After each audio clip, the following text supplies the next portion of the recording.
Picture this, a car buyer.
Are you looking for a car dealership?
Hello guys, here is a car dealership project. This project is an online marketplace where we can buy and sell cars and automobile vehicles. So here is a wireframe, the rough sketch of the website, real projects. Having. So we have you us connect with us.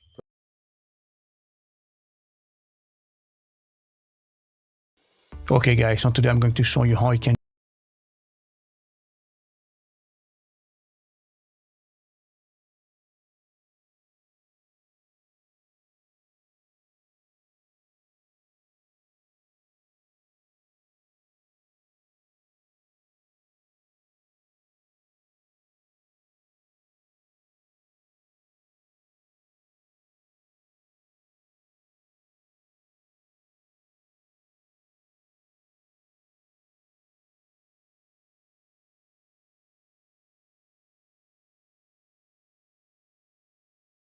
build a car dealer market.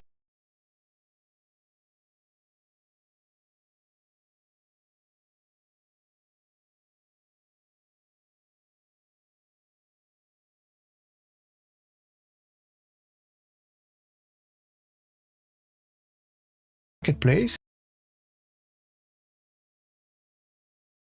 The link. I hope it's of interest to some of you.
Hey guys, Chris here, and I want to introduce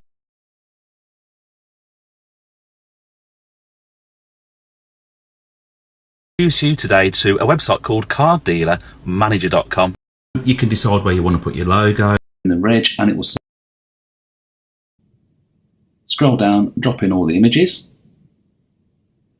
Don't worry though, it pops up onto the screen there. Or website.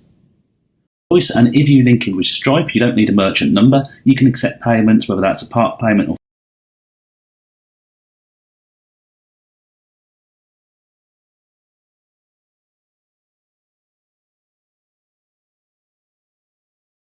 Our lives are complicated.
have borrowed from other people who pulled those boxes. So yes, we can pull this off, and yes, we're excited to do it. Do we have evidence that this video could get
What is step one of like how the best of the best are? a huge amount of it comes down to where they're actually allocating their time in the video making process. The biggest sort of paradigm shift when I go into a channel is reallocating time towards ideas and towards thumbnails and towards packaging that idea to begin with. I just can't say I can't say it enough. Like, I'll be blue in the face saying this until I think the day I die is like, it's no longer a great idea. K-view video. Yeah, when I do a sort of analysis, think about it when I walk around, I have like a brainstorm coming up with ideas per week. Let's say you've got conservatively 40 hours in a week. Of course, we both know a lot of YouTubers work a lot more than that. But let's just say you got 40 hours a typical work week. You're spending 1 hour of that time on the actual most important thing. The first step is usually trying to instill this new sort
of philosophy and culture towards making content, where I like to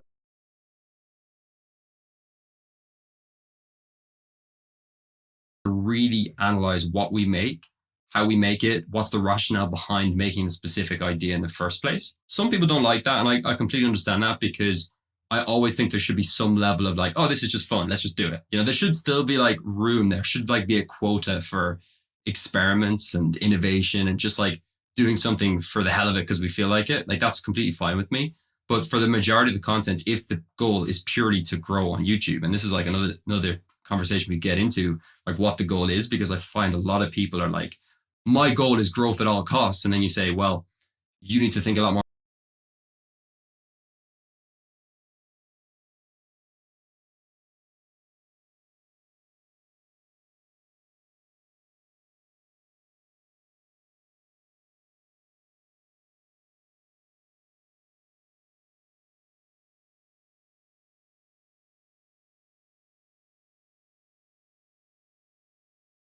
We're really pleased to announce that at 6M Degrees,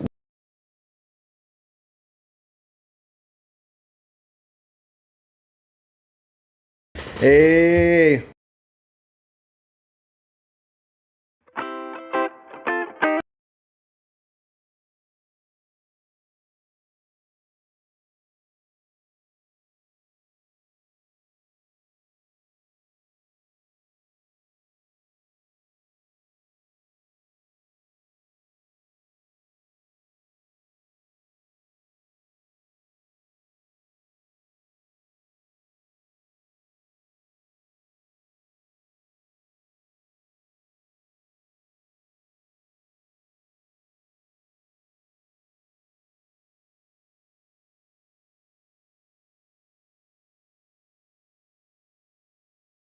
more about your ideas. And they're like, no, that's silly. I just want to do whatever I want to make, So there's like a lot of different forces at play. But realistically, I would go into a channel. I would just say, okay, we need a better system for coming up with ideas. Once we've come up with those ideas, we need a better system in how we're actually packaging those ideas. And if we can't package an idea, so what I mean by package is basically title and thumbnail. If we can't title and thumbnail an idea that can be clickable for our audience, it's not an idea anymore. We just scrap it. And I get this all the time.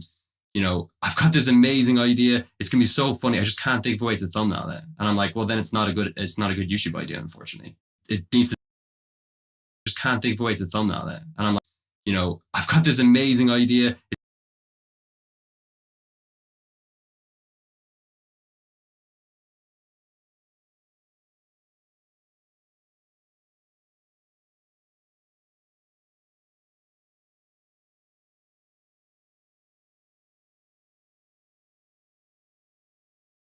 It's gonna be so funny. I just can't think of a way to thumbnail it. And I'm like, well, then it's not a good YouTube idea, unfortunately. It needs to tick that box. It needs to be a great idea. It needs to be very clickable. We need to be able to make a clear thumbnail around it. Then after that, like the actual planning of the video as well,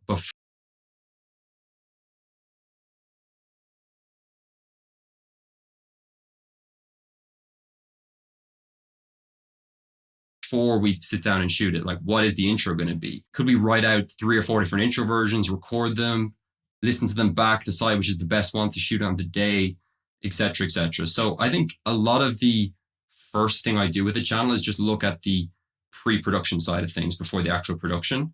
And then I'll go in and I'll see what is their actual content like, what are they like on camera? How is their, pacing in the video?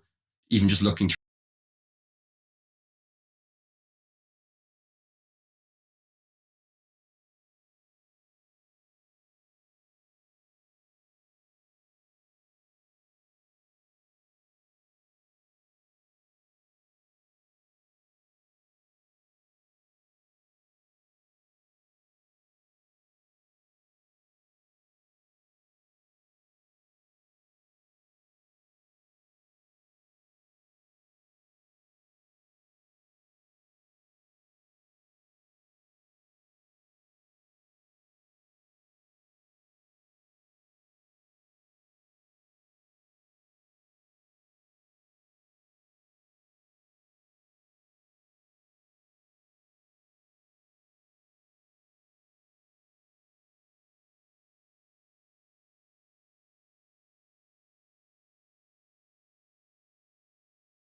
through the retention curves on their channel. Like, is there any obvious retention danger zones that they just consistently lose viewers? The sort of typical stuff that a lot of people hear with YouTube analysis. But I think the thing that definitely sets me apart is that extreme focus on the idea, title, and thumbnail to begin with. What makes an idea a great idea, or something that makes you think, okay, that goes on the maybe pile at least? The biggest thing for me is establishing like a criteria of what that idea is. So to kind of expand on that, like, let's just say your criteria is this video has to excite us, because I don't think we should make videos that we are not excited about. Just because it could get views isn't the reason to do it. Is this video feasible? That could be another thing, part of the criteria. So you need ticks in both those boxes. So yes, we can pull this off, and yes, we're excited to do it. Do we have evidence that this video could get X amount of views? So let's just say your goal is to get 100,000 views. Do we have evidence that this video could get 100,000 views? Now, that's the first box in the criteria that doesn't have to be ticked, but ideally we should be able to look around and say, well, we've done something like this in the past and it's worked well, so yes. Or we've seen other channels experiment with similar ideas that have done well, so yes. The reason it doesn't always have to be ticked is because sometimes you can't predict and you sort of just go with an idea because there's not much evidence on it, but you still want to give yourself that quota, like I talked about, for experimenting and trying new things, which is important. Because, you know, with some of the ideas Mr. Beast has posted over the last year, you know, he can't really go around and look at a huge amount of other people who've done similar Who content. else gave away an island? Yeah. Someone else giving away an island. Yeah. And do we have enough network. data on this? You know, it's going to be kind of hard to find that data. So, yeah, it's important to have like a criteria like that. There could be other things like, can we think of a clickable thumbnail being part of the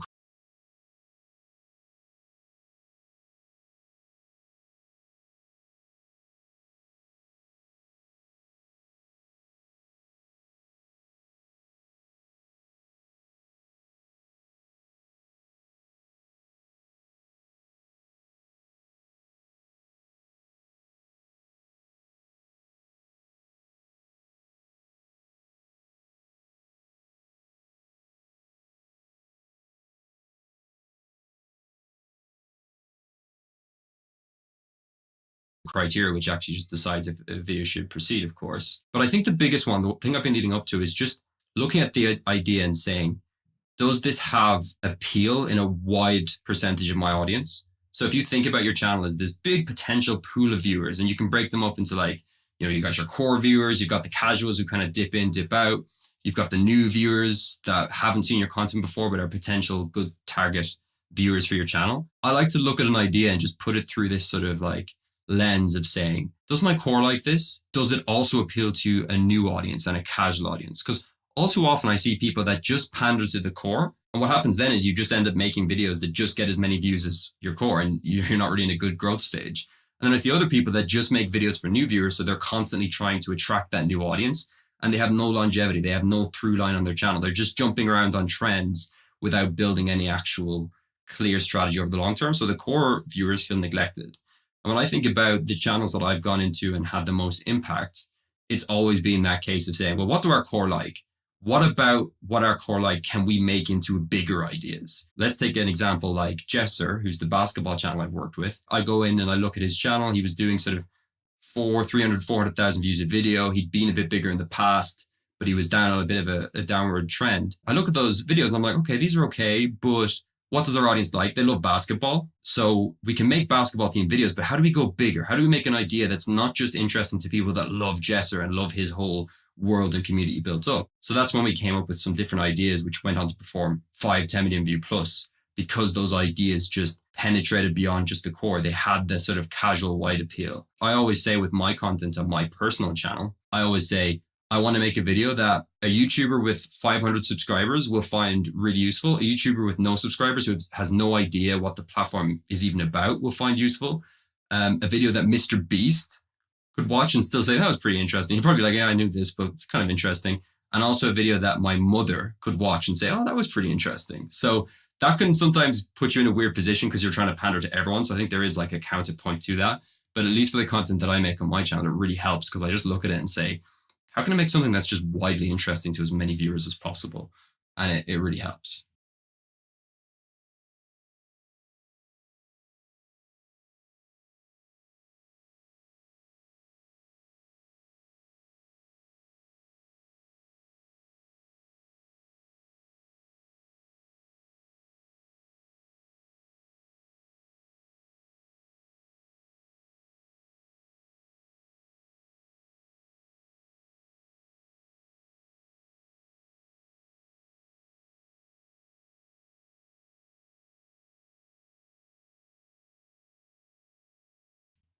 After a quick break, Patty and I talk about packaging videos with great titles and thumbnails. So stick around and we'll be right back.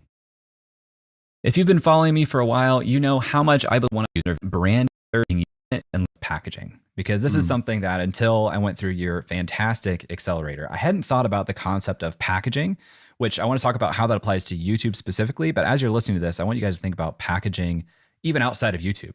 I think packaging is such a useful concept that I want to spend some time here. Can you explain what packaging is for a video on YouTube? I like to think of YouTube as a game of clicks and watches. So a lot of people, again, in terms of their time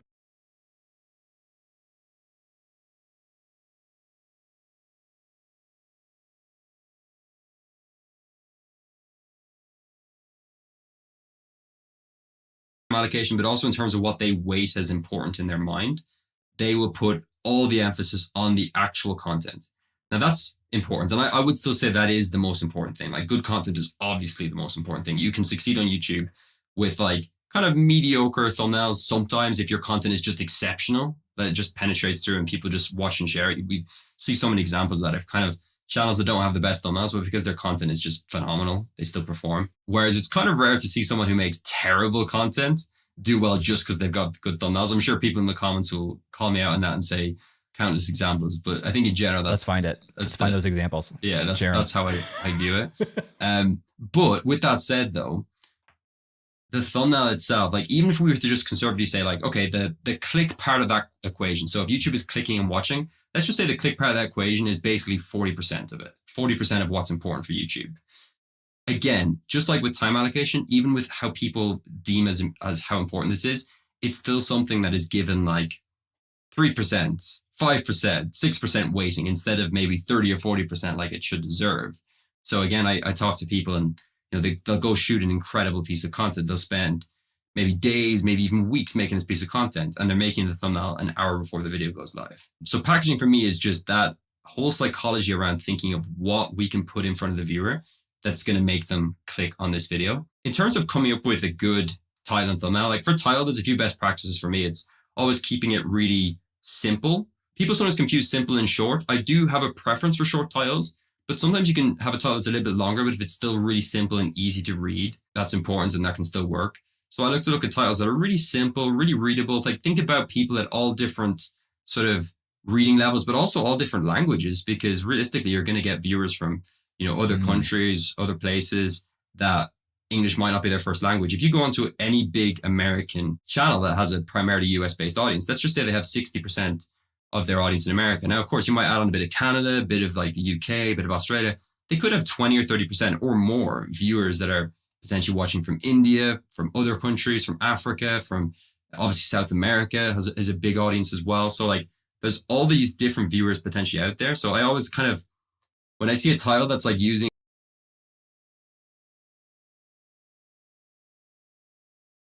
complicated words or is just deliberately like difficult to read or too vague, I always like get red flags. I want to see something that's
really simple, easy, straight to the point. I like to use really punchy language in titles, generally speaking. Like, let's just take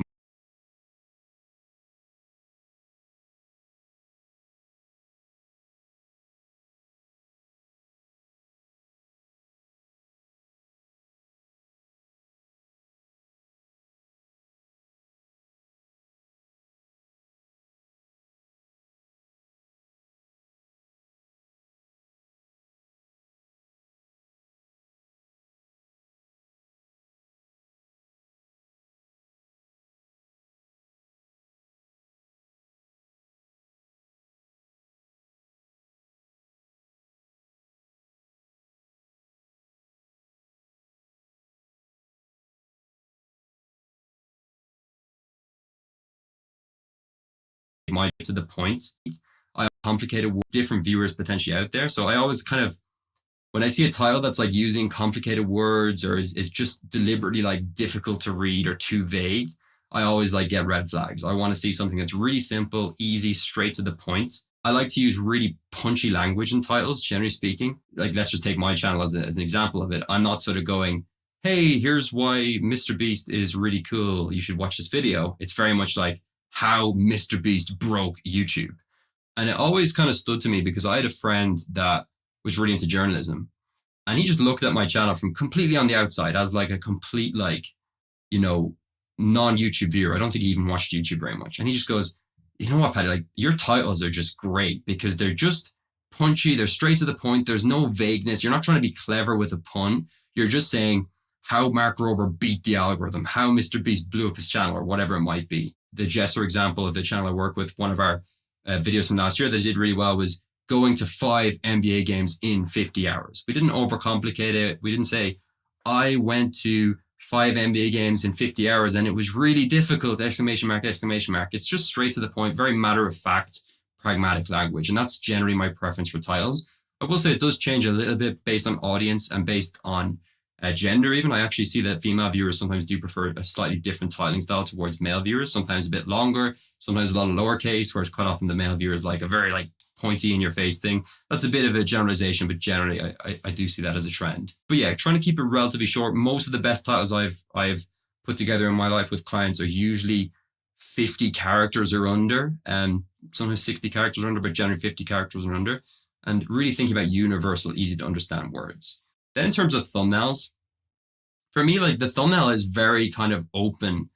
The whole world of best practices around thumbnails is very open to interpretation. I don't think there's a general, like, this is the only way to make a thumbnail, because it does definitely depend on the audience. The first thing I would say is a thumbnail to me is at least 80, maybe 90% the psychology of the click, and then maybe 10, 20% the actual design of the thumbnail. What does that mean? I'll explain. So let's just take the Mark Rober example. So Mark Rober has this thumbnail where he's testing if sharks can smell blood in water. A thumbnail like that doesn't take very long to design. It's pretty easy to actually put that together. It's very natural. It's using natural colors and lighting, but it has a really interesting scenario. You see the shark behind this person with his hands out in front of the camera, and that creates like this really interesting, like, psychological reason to click. You're not clicking because the colors are great. You're clicking because there's a really interesting psychological angle of someone about to get attacked.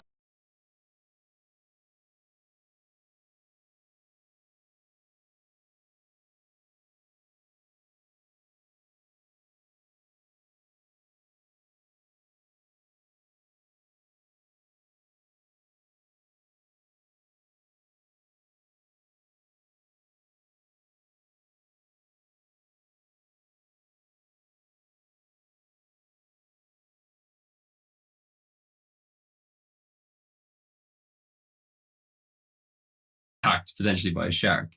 So if you look at the best performing thumbnails on YouTube, sure, they're well designed, but it's usually because they're showing something really interesting and really like a situation about to unfold, a dangerous thing about to happen, a really unbelievable object or item that no one's ever seen before, a tiny cell phone, a massive cell phone, these different things. What is actually being shown in the thumbnail is so much more important than the design. Not saying design isn't important, you know,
color theory, making sure things are clean, obvious, easy to see, just like a title, like your thumbnail should be easy to actually process. I should be able to see it in just a glance. I call it the glance test. I'll often just like put a thumbnail in front of me, then I'll scroll by really quickly and just make sure that while it's in front of me, I can see everything that's happening. I can read the text. I can understand the image in just a glance of a second or two, as opposed to having to like look at it and take too long to watch it or to understand it. We all edit thumbnails on, I've got a 4K monitor in front of me, big widescreen. When I'm making a thumbnail on this computer, I have all this real estate. I'm looking at it for hours. I'm tweaking things and doing things. And this is the same for anyone that makes thumbnails or designers that make thumbnails for clients as well. We're looking at it on this massive screen, whereas a YouTuber sees it just for a split second. So being able to like glance at it and understand it immediately is really important. So for me, it's really about the thing we're showing more than how we're showing it, if that makes sense. That thumbnail example you just gave has no text on it. Your channel, all the thumbnails almost have text on it. What's the role of text in a thumbnail? What are the rules you have around that?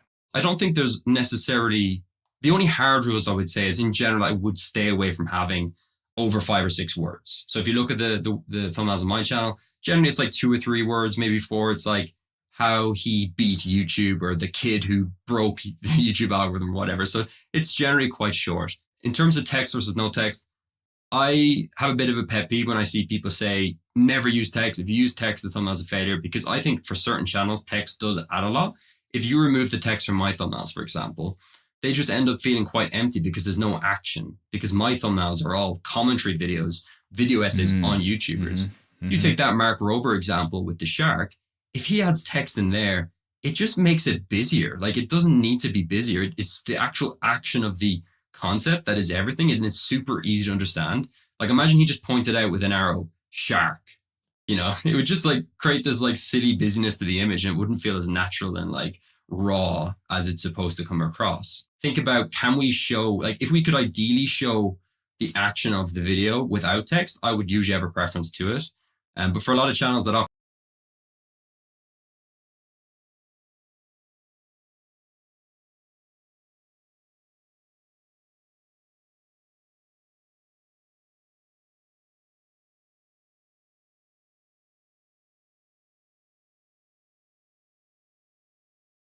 operate more in, let's say, commentary, education, tech reviews, stuff like that, I think the text does add quite a lot. So it does depend on the channel. I'm hearing you say action, and I'm thinking about tension and open loops. Are these the same thing in your mind, or are you intentionally saying action versus like, oh, there's clearly tension in this thumbnail, or there's an open loop here that you want to close? For me, the action example is more pertinent to entertainment channels. So the channels that are focusing on like showing you something really cool and it's in action and like things are happening. Like there's a shark creeping up on Mark Rober. Mr. Beast is like hanging out the side of a helicopter with a massive island beside him. So the sort of natural sort of focus of the thumbnail is of action. It is of a thing appearing and happening. But a lot of YouTube content is talking head.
a lot of YouTube content is commentary. So for videos that are like that, it's much harder to sort of promote action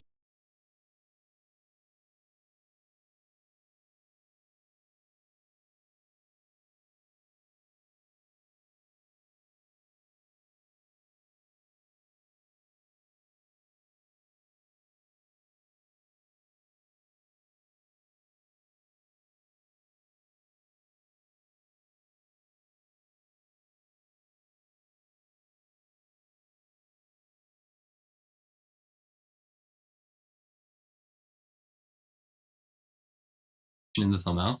So for ones like that, I think more about, yeah, like how could we open a curiosity loop? How could we like, you know, create a thumbnail where maybe you're just holding up a laptop and you've just got text beside the laptop that says waste of money. So then immediately you're like, well, why was it a waste of money? That's like a very dramatic statement that's immediate. ChatGPT, it's even easier to come with variations. If anyone doesn't know, just give it a title and say, give me variations of this YouTube title, and then say, make it shorter.